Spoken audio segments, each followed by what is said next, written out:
구독, 알림 설정까지 부탁드립니다. 오늘도 우리 사는 이야기 찾아주셔서 감사합니다. 사연자분이 보내주신 이야기 시작해 볼게요. 안녕하세요. 참 각박한 것 같기도 하지만 그래도 이 세상에는 따뜻한 마음을 가지신 분들이 참 많은 것 같습니다. 가난한 집, 매일 싸우고 저에게 화풀이하는 부모님 밑에서 저는 자랐습니다. 아빠는 술만 먹으면 엄마를 때리시고 그에 대한 화풀이는 그대로 저희에게 왔어요. 처음 맞을 때는 너무 무서웠지만 어느 순간부터 매일 맞으면서 맞는 것은 당연시 되었죠. 나는 매일매일 이렇게 맞는 게 일상인가 보다. 나는 맞으려고 태어난 아이인 것 같다. 라는 생각은 어느새 제 머릿속에 뿌리 박혀 있었습니다. 내가 너 같은 걸 왜 낳아서 이 고생을 하는 건지 모르겠다. 네 아빠도 안 만나고 너도 안 낳았으면 내가 이 젊은 나이에 이렇게 고생할 필요는 없었을 텐데. 저를 대체 왜 낳았는지 모르겠다고 후회된다는 부모님. 그래도 저도 하고 싶은 것도 많고 꿈도 있는데 계속해서 오는 안 좋은 말들은 저를 너무 병들고 피폐하게 했습니다. 어릴 때는 꿈도 많았죠. 비행기 조종사, 소방관 등등. 하지만 어느 때부터 저는 제가 제대로 된 꿈도 없는 속이 텅 빈 사람이라는 것을 깨닫게 되었습니다. 뭔가를 하고 싶다는 생각이 들어도 나는 주변에서 제대로 사랑도 못 받는 사람이고 태어나지 않았으면 좋았을 걸 하고 소리나 듣는 아이인데 하면서 항상 주눅만 들 뿐이었죠. 학교에 다니니 친구들은 있었지만 친구들과 함께 다니면서도 계속 좋아 보이는 옷과 자전거 등등을 가지고 다니는 친구들이 부러웠습니다. 몰래 친구들의 지갑에서 돈을 훔치거나 친구 집에 가서 좋아 보이는 물건을 훔친 적도 있었죠. 눈치를 못 챈 친구들도 있었지만 눈치를 채서 본인 물건에 대해서 변상하라면서 본인 부모님에게 말해서 일을 크게 하는 친구들도 있었습니다. 그럴 때마다 부모님은 그 일로 학교에 오셔서 제게 말씀하셨죠. 너를 진짜 왜 낳았나 매일매일 후회되지만 네가 이런 거지짓까지 하고 다녀? 내 얼굴엔 먹칠을 적당히 해도 모자를 판이지. 너 같은 등신 같은 게 저런 게 뭐가 어울린다고 탐을 내? 보통의 부모들이라면 갖고 싶으면 말을 하거나 돈을 모아서 사지 했겠지만 보자마자 또 등신이 왜 나왔는지 모르겠다면서 욕을 하는 부모님. 맞는 것은 잠시만 맞으면 되고 금방 나으니까 괜찮았어요.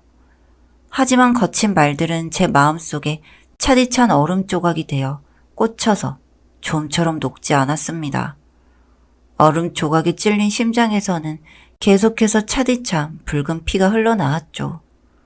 너무나 아픈 마음에 심한 말들이 많이 들리는 날에는 집 밖으로 나오기도 했죠. 말 그대로 가출, 돈도 없고 갈 곳도 없고 할 일 없이 밤새 길거리를 걸었습니다. 길거리를 걷다가 건물의 계단실에서 잠도 자고 가출 청소년들도 만나서 패싸움도 벌여보았죠. 처음에는 가출이 하루 이틀 정도로 짧아서 학교 선생님께서도 금방 다시 학교로 돌아오길 바란다면서 깊이 걱정하지 않으셨지만 사춘기가 심해지면서 더 집에 가기 싫었던 저는 제대로 가출 청소년 집단에 가입해서 며칠씩 집에 안 가기도 했습니다. 땡땡아, 아무리 힘들거나 해도 너무 오래된 가출은 오히려 네 마음을 병들게 할 수 있단다. 선생님은 네가 사회에 너무 부정적인 면들만 보고 자라지 않았으면 좋겠단다. 땡땡아, 선생님이 너에게 대체 뭐길래 이렇게까지 할까 싶겠지만 하루빨리 학교에 돌아왔으면 좋겠구나. 선생님과 친구들이 기다리고 있단다. 내일은 꼭 돌아오길 바랄게. 매일같이 오는 선생님의 문자는 정말 집에 가기 싫은 저에게는 정말 귀찮은 스팸 문자같이 느껴졌습니다. 전 선생님도 애들도 다 똑같은 애들일 뿐이라 생각했습니다. 집도 가난하고 부모에게 사랑받지 못하고 어디서도 사랑받지 못하고 해서 계속 집에 들어가지 않고 이렇게 가출이나 하는 나는 그저 벌레 같고 루저 같은 존재일 뿐이라는 걸 다 알면서 왜 위선 떨고 동정하고 그러는 건지 정말 이해할 수 없다고 생각했죠. 그렇게 매일 비슷한 문자가 왔지만 다 무시하고 가출하는 동안 친해진 아이들과 여기저기를 다녔습니다. 하도 집에 오지 않으니 계속해서 집에 오지 않으면 그냥 그렇게 나가서 살라는 문자도 왔죠. 그때는 드디어 부모님과 연을 끊는 거구나 하고 오히려 기쁜 마음이었던 것 같습니다. 여튼 그렇게 가출해서 몇 개월을 살고 있었죠. 가출한 애들도 학교나 어디에서나 찾을 수 있었기 때문에 저희는 계속해서 도망을 다녔습니다. 오늘은 여기, 내일은 저기.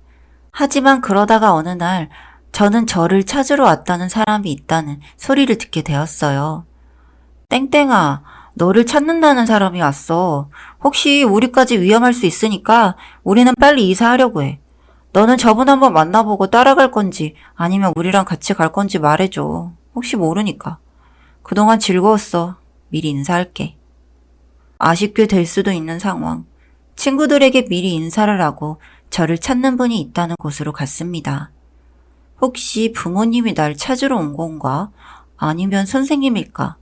정말 잡히기 싫은데 일단 인사는 해야 하고 무슨 상황인지 알아야겠기에 친구가 알려준 카페 주소를 따라 가본 곳에는 여자분의 뒤통수가 보였습니다. 엄마인가? 선생님이신가? 떨리는 마음으로 여자분의 모습을 확인했고 저를 찾으러 오신 분은 선생님이셨습니다. 땡땡아, 그동안 잘 지냈니? 네가 얼마나 걱정이 됐는지. 우연히 네가 있다는 곳을 찾게 되어서 오게 되었는데 네가 안 나올 수도 있다고 생각했어. 내가 뭐라고 널 찾아오나 싶은 생각도 있겠지. 다시 집으로 가게 될 수도 있으니까. 그래도 이렇게 선생님 만나러 와줘서 정말 고마워. 제가 있는 곳을 힘들게 찾아와서 오셨던 선생님. 처음에는 절 설득해서 다시 집으로 그리고 학교로 보내시는 건가 하고 생각했어요. 하지만 선생님의 입에서 나온 생각은 저의 생각과는 전혀 다른, 그리고 오로지 저를 위한 선생님의 배려였습니다.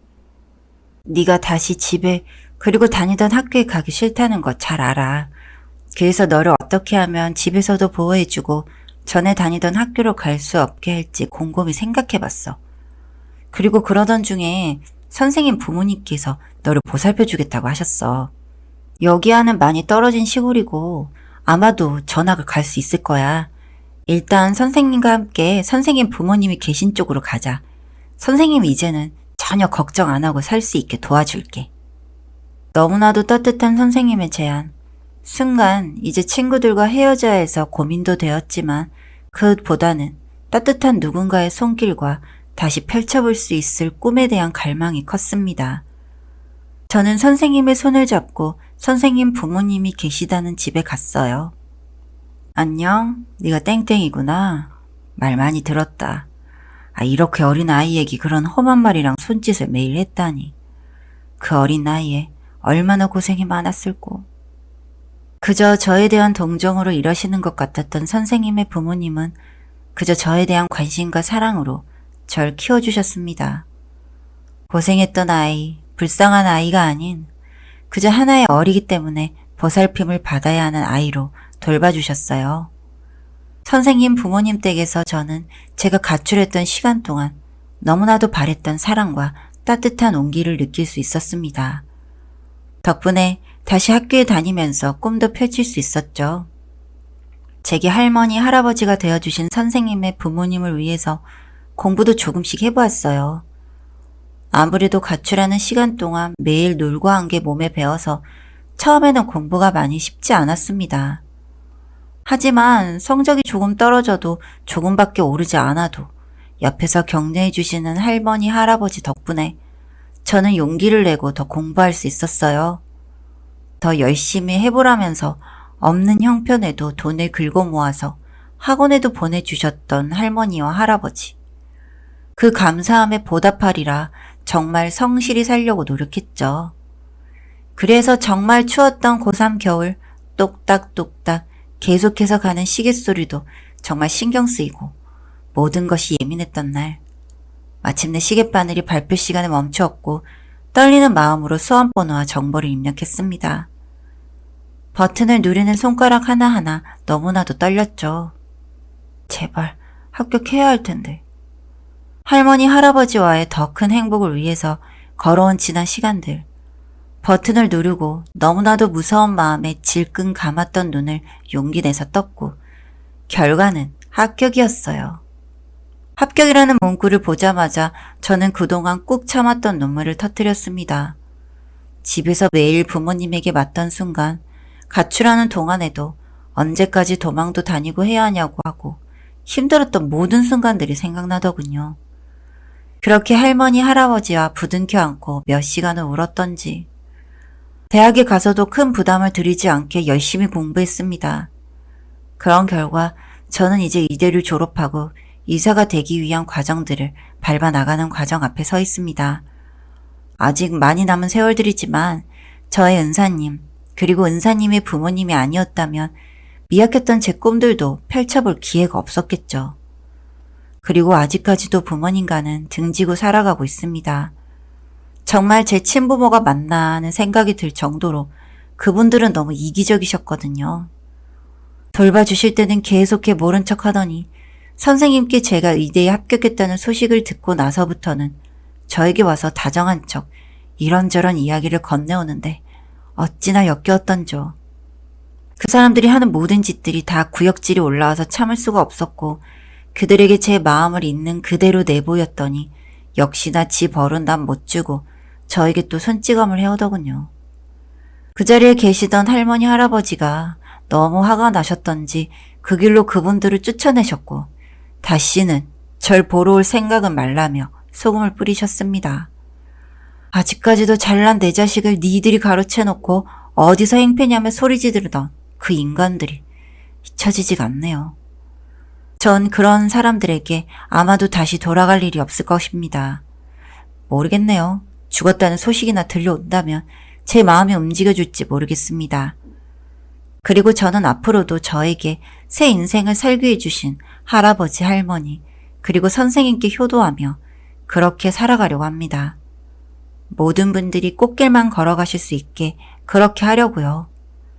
이렇게 친부모에게 자식 취급도 못 받고 살던 사람도 기적처럼 좋은 분들을 만나 인생 역전할 수 있음을 알려드리고 싶었습니다.